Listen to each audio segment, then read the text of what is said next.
Subscribe करें हमारे channel को, बेल आइकॉन के बटन को दबाएं ताकि सबसे पहले आने वाली लेटेस्ट वीडियो आप तक पहुंच जाए। अस्सलाम वालेकुम नाजरीन, आज हम आपके लिए रेसिपी लेके आए हैं दाल माश की, एक नए स्टाइल में। उम्मीद है आपको पसंद आएंगी। चलें स्टार्ट करते हैं। सबसे पहले हमने ये एक प्याली के करीब हमने ये दाल माश ली थी। 2 घंटे पहले हमने इसको भिगो दिया था। फिर हमने इसको खुला पानी आप लें, खुला बर्तन लें, जैसे हम चावल बॉईल करते हैं बिरयानी के लिए, बिल्कुल वैसे ही खुले बर्तन में इसको बॉईल करें। एक कनी जब इसकी रह जाए तो अब इसको आप उतार लें। हल्की सी हमने इसमें हल्दी ऐड की थी। ये एक छोटा मीडियम साइज का हमने प्याज लिया है, इसको ब्राउन करके रखा हुआ है।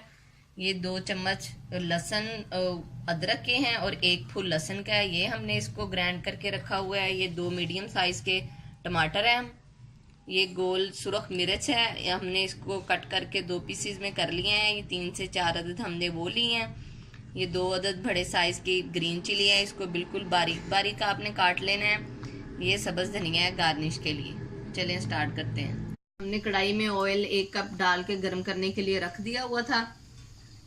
अब हम इसमें लहसुन अदरक का पेस्ट डालेंगे।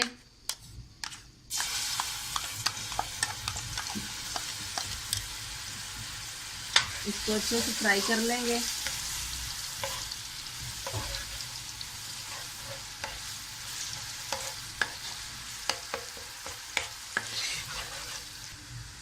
ये 2 से 3 मिनट तक हमने इसको फ्राई किया है।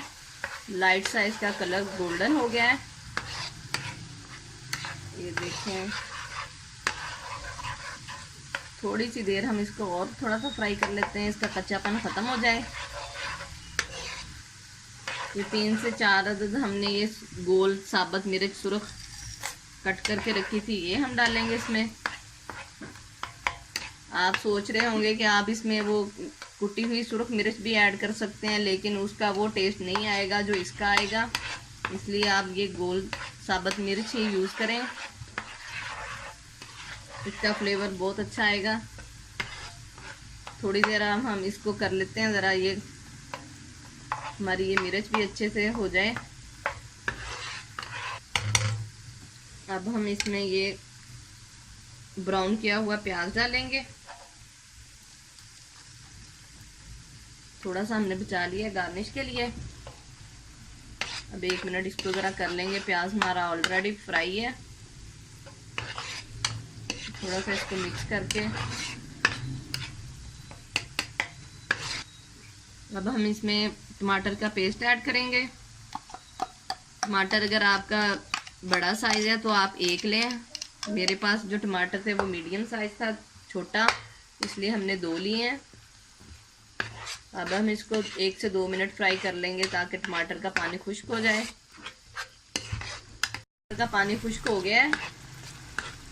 अब हम ऑयल भी इसने छोड़ दिया। अब हम इसमें अपनी दाल ऐड करेंगे।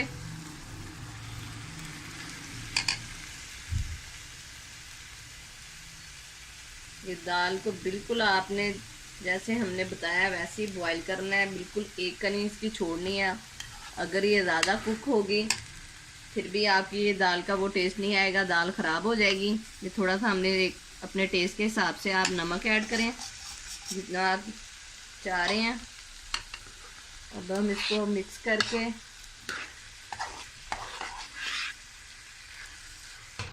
अब हमने इसको अच्छे से मिक्स कर लिया है, क्योंकि बॉईल करते हुए इसमें 1 कनी थी, उसको हमने ख़त्म करने के लिए इसमें बिल्कुल ½ कप के करीब हमने इसमें पानी ऐड करना है ताकि दाल हमारी अच्छे से सॉफ्ट हो जाए।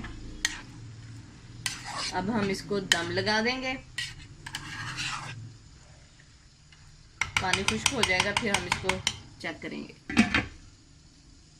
2 से 3 मिनट हो गए हैं। अब हम अपनी दाल को चेक करते हैं, इसका पानी खुश्क हो गया होगा।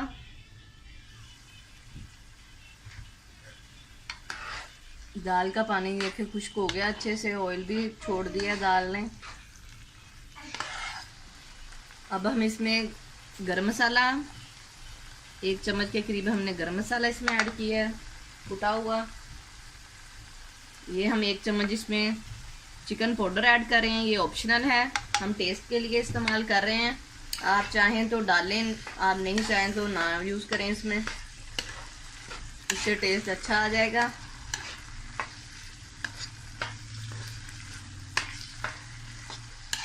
अच्छे से इसको मिक्स करें। थोड़ी सी ये ग्रीन चिली हम अब इसमें डाल देंगे, थोड़ी सी हम गार्निश के लिए रख लेंगे। बिल्कुल बारीक कटी हुई होनी चाहिए